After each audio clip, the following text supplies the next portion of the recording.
Assalamualaikum warahmatullahi wabarakatuh. Selamat pagi dan salam sejahtera bagi kita semua. Om Swastiastu.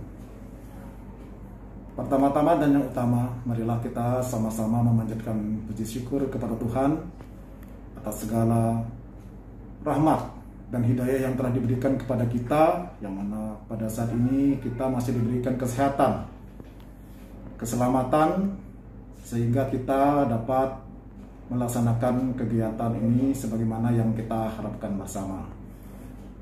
Yang kami hormati Bapak dan Ibu, para orang tua, wali murid yang mungkin pada saat ini mendampingi putra-putrinya di rumah, dan yang kami cintai dan kami banggakan, adik-adikku sekalian, siswa-siswi sekolah menengah pertama dimanapun adik-adik berada pada saat ini, dan tentunya yang pasti tentu berada di rumah masing-masing.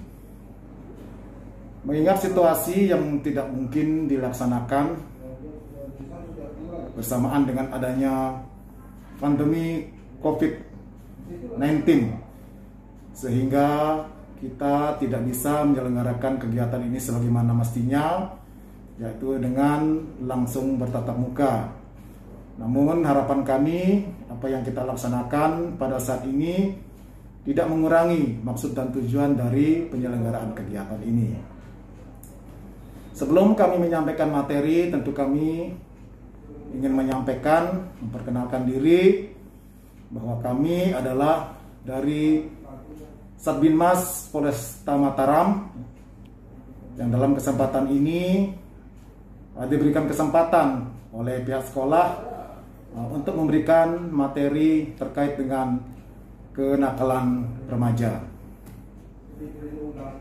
Kenakalan remaja merupakan sekumpulan perilaku atau perbuatan menyimpang yang biasanya dilakukan oleh adik-adik di usia remaja, berupa tindakan yang tidak dapat diterima secara sosial oleh masyarakat karena dianggap menyimpang dan bertentangan dengan hukum, yang mana perbuatan itu juga berpotensi menimbulkan gangguan kamtimas karena dapat juga merupakan tindakan-tindakan yang mengarah kepada tindakan kriminal.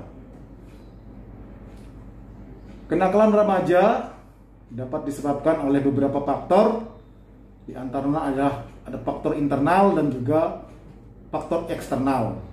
Kalau kita lihat faktor internal di sini itu bisa disebabkan karena kepribadian atau konsep diri yang negatif, kemudian krisis identitas, kontrol diri yang lemah, dan kurangnya rasa religius.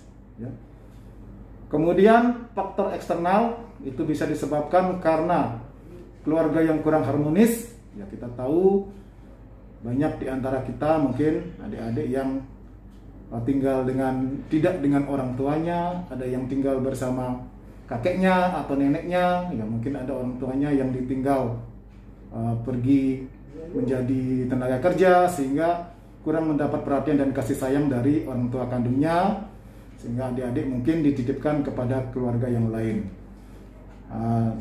Di samping itu juga karena salah pergaulan dan teman, ya. Kemudian faktor lingkungan sosial serta media juga sangat mempengaruhi, ya. Jenis-jenis kenakalan remaja yang saat ini sering kita temukan atau sering kita jumpai di kalangan masyarakat, di antaranya adalah bisa berupa perbuatan penyalahgunaan obat, atau yang mungkin lebih sering kita dengar dengan istilah penyalahgunaan narkoba. Kemudian ada juga seks bebas, balapan liar, juga tawuran antar pelajar. Satu persatu kita sampaikan, ya, terkait dengan apa yang kami sampaikan tadi, yaitu yang pertama kita sampaikan tentang penyalahgunaan narkoba. Kita sering mendengar istilah narkoba, namun terkadang kita tidak tahu apa itu narkoba. Maka di masyarakat sering dipelesetkan dengan istilah-istilah, ya. Narkoba merupakan satu kata singkatan dari 3 jenis, ya. Di antaranya adalah narkotika, psikotropika, dan bahan aditif lainnya. Narkoba itu sendiri merupakan zat atau obat yang berasal dari tanaman maupun bukan tanaman, baik sintetis maupun semi-sintetis, yang dapat mempengaruhi kesadaran dan dapat menyebabkan ketergantungan. Bagian pertama dari kata narkoba yaitu nar, yang tadi kami sudah sampaikan, yaitu singkatan dari istilah narkotika, ya. Itu merupakan zat atau obat yang dapat menyebabkan hilangnya rasa sakit, ya. Jenis-jenis atau golongan narkotika itu ada 3, ya. Itu berdasarkan dari nilai kandungan zat aditif yang ada di dalamnya. Yang pertama adalah golongan 1, yaitu zat aditif yang sangat tinggi atau sangat berbahaya. Biasanya digunakan untuk penelitian dan ilmu pengetahuan. Contohnya ganja, heroin, morfin, opium, dan kokain. Kemudian untuk narkotika golongan 2 sama, merupakan golongan narko yang mempunyai zat aditif tinggi dan biasanya dipergunakan untuk penelitian dan pengobatan. Seperti contohnya golongan petidin, benzitidin, dan betametadol, ya. Kemudian yang golongan 3 yaitu golongan narkotika yang zat aditifnya lebih ringan dari golongan 1 dan golongan 2. Biasanya digunakan untuk penelitian dan pengobatan. Salah satu contohnya adalah kodein dan turunannya, ya.